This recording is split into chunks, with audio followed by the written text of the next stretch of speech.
นาะ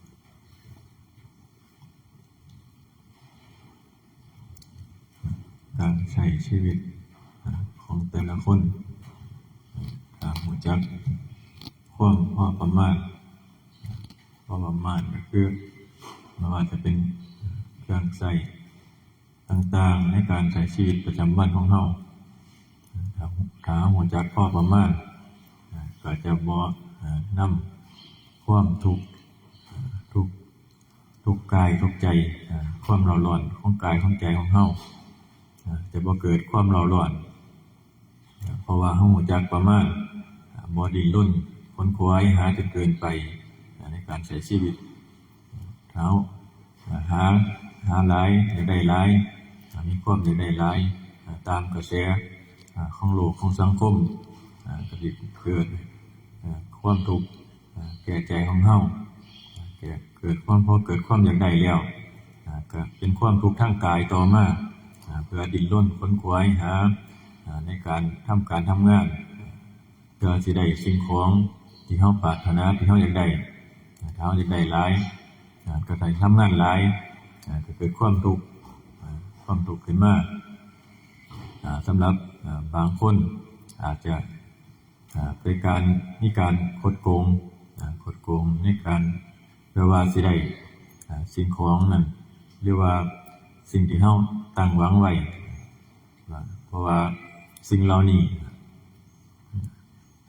อยากได้หลายความอยากถ้าเรามีอยากได้หลายสามารถไปคดไปโกงหรือว่าไปปล้นไปชิงเอาไปลักเอาอันนี้ก็คือความอยากบ่รู้จักพอประมาณในการใช้ชีวิตถ้าเป็นว่าถ้าเฮาเบิ่งใกล้ๆเฮาเนี่ยคือปัจจัย4ขึ้นมาก็คือเครื่องนุ่งห่ม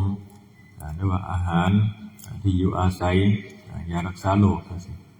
ถ้าเป็นผ้าก็เป็นจีวรบิณฑบาตเสนาสนะแล้วก็ยารักษาโรคที่ละนะนี่คือกันก็ถ้าเฮาเห็นในสิ่งเหล่านี้บ่ค้นคว้าหาจนเกินตัวเฮาก็สิบ่ได้ก็จะบ่ทุกข์มากเพราะว่าสิ่งเหล่านี้ถ้าเฮาเห็นเขาใส่เหมือนเสื้อผ้าถ้าเป็นฆราวาสญาติโยมเหมือนเสื้อผ้าจังซี่คันใส่แบบธรรมดานี่บ่ได้บางคนใส่เป็นแบรนด์จังซี่เป็นแบรนด์เป็นมียี่ห้อต่างๆที่เพราะว่าตามโลกเขาตามความทันสมัยของเขาแต่ว่าธรรมะนี่บ่มีล้าสมัยมีแต่ล้ำสมัยมีแต่ก้าวหน้าโลกมีแต่โลกเฮานี่บ่ทันจริงที่เฮามันเกิดความเร่าร้อนในโลกที่มันแย่งชิงกันก็เพราะว่า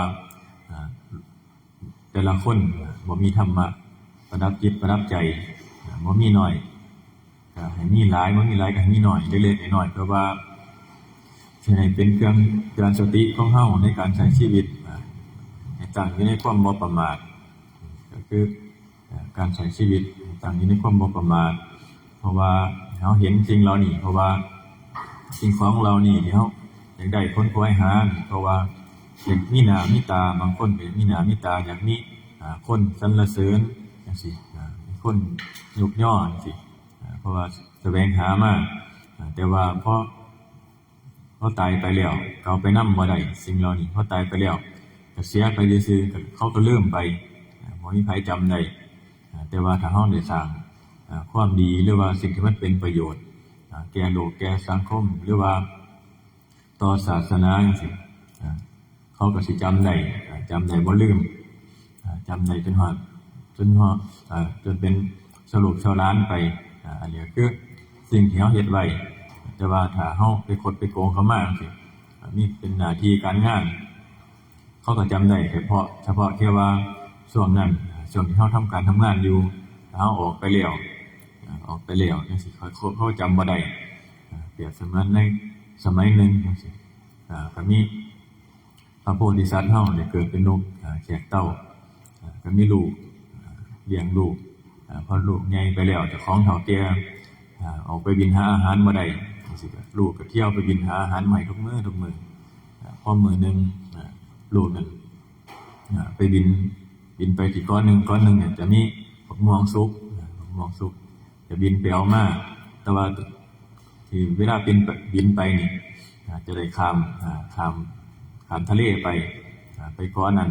เป็นกะไก่มันกะไก่เวลาไปนี่ต้องมีกำลังถ้ามีกำลังพอบินไปทุกมื้อมีมื้อนึงก็ได้ไปกินบักม่วงสุกนี่ล่ะมาเพื่อว่าสิมาให้พ่อกับแม่เพื่อว่าไปหากินบ่ได้ก็ไปเพิ่นก็กินบักม่วงสุกกันก่อนกินจนอิ่มแล้วพอกินจนอิ่มแล้วก็ได้เอาบักม่วงสุกนั้นจิกเป็นบักม่วงสุกนั้นมาให้พ่อกับแม่ก็เลยถามว่าเอามาแต่ไสเอามาตั้งแต่เพราะว่าอยู่แถวนั้นบริเวณนั้นมันจะบ่มีก็เลยได้ฮู้ว่าไปเอามาจากเกาะเพิ่นก็ได้เตือนพ่อเป็นแม่ก็ได้เตือนว่าอย่าไปเกาะนั้นไกลนึงบางทีมันไปแล้วพอได้กินอาหารเกิดความง่วงนอนอาจสิบินมาบ่ฮอดก็ได้อาจสิตกกลางทะเลแต่ว่าผู้เป็นลูกก็บ่เชื่อก็บินไปทุกมื้อพอมื้อนึงได้ไปกินอาหารกินบักม่วงนี่ล่ะกินจนอิ่มก็เกิดความง่วงในขณะบินกลับมาพอเนี่ยบินกลับมาแล้วแห้งกระเบิดบ่มีแห้งก็เลยตกลงในทะเลพอตกลงก็ลอยในทะเลแล้วพวกหมูปลาทะเลก็ได้กินก็ได้เอาไปกินอันนี้ก็คือความประมาทหรือว่าความบ่รู้จักพอประมาณไปหากินจนเกินตัวบ่รู้จักพอประมาณขณะนี้ผู้เตือนแล้วว่าถ้าเฮาไปหาอยู่จังซั่นเฮาสิได้รับอันตรายหรือว่าภัยต่างๆเพราะว่ามันไกลเพราะว่าต้องข้ามทะเลไปยังอีกเกาะนึงมันก็ใส่กำแพงหรือว่ากำลังหลายนั่นก็คือความบ่รู้จักพอประมาณถ้าเฮารู้จักพอประมาณเฮาก็จะบ่ได้รับภัยเพราะว่าบางคนอยากได้หลายจังซี่ไปเฮ็ดผิดศีลจังซี่ไปลักไปปล้นไปจี้มาแรกๆก็อาจสิเฮ็ดได้พอมันเฮ็ดรู้ๆไปเรื่อยกรรมมันก็เริ่มให้ผลเฮาก็สามารถจับต้องได้ตำรวจก็สามารถแกะรอยหรือว่ารู้จักทางว่าการไปลบไปลักไปปล้นเอาจังซี่นี่รู้จักทางเขาก็จับได้คือกันตัวนี้ก็คือผลจากการกระทำเพราะว่าบ่รู้จักการประมาณถ้าเฮาบ่รู้จักประมาณจังซี่โทษหรือว่าภัยบ่ช้าก็เร็วเฮาต้องได้รับอยู่แล้วบ่ว่าจะช้าหรือเร็วเฮาต้องได้รับตัวนี้ก็คือความบ่พอประมาณเฮ็ดจังได๋ก็บางดิ้นรนค้นคว้าหามาเพื่อว่าสิได้สิมีสิเป็นทุกอย่างมันก็เกิดความทุกข์บ่ทุกข์กายก็ทุกข์ใจตัวนี้ได้รับอยู่แล้วบ่ช้าหรือเร็วจังได๋ก็ได้รับเพราะว่าเป็นกรรมคือการกระทำของเฮาทำไว้ได้รับเบิดทุกคนบ่ว่าจะถ้าเฮาบ่ได้รับพอโดนไปก็ไปถึงลูกถึงหลานมาก็มาขอเฮาคือเก่าเฮ็ดให้เฮาได้รับคือเก่าบ่รับช้าก็รับเร็วเพราะว่าสิ่งเหล่านี้บ่เสียไปไสติดอยู่นำเฮาไปตลอดถ้าเฮาเฮ็ดความดีไว้มันก็สิติดอยู่นำเฮาความดีนั่นก็สิช่วยส่งเสริมหรือว่าช่วยอยู่ช่วยสู้เวลามันเกิดเหตุการณ์ขับขันจังซี่ชีวิตบ่มีทางออกจังซี่ก็สิมีธรรมะตัวสติเข้ามาเป็นข้อคิดให้เฮาหาทางออกได้ก็คือถ้าเฮามีสติแล้วสตินี่ล่ะสิเป็นทางออกเป็นตัวสีทางให้ทางเดินของเฮาบ่ให้หลงไปในสิ่งต่างๆสิ่งที่มันเป็นบาปเป็นกุศลเป็นบาปอกุศลถ้าเฮามีสติก็คือความรู้สึกตัวสัมปชัญญะก็คือ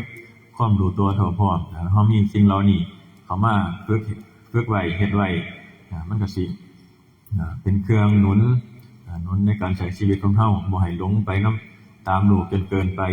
บางอย่างก็ต้องทำเพื่อว่าเป็นการใช้ชีวิตเลี้ยงชีพแต่ว่าถ้าเฮาหลงจนเกินไปก็สิเฮ็ดได้รับโทษเหมือนกับที่เว้ามามื้อนี้ก็เอาแค่นี้ละ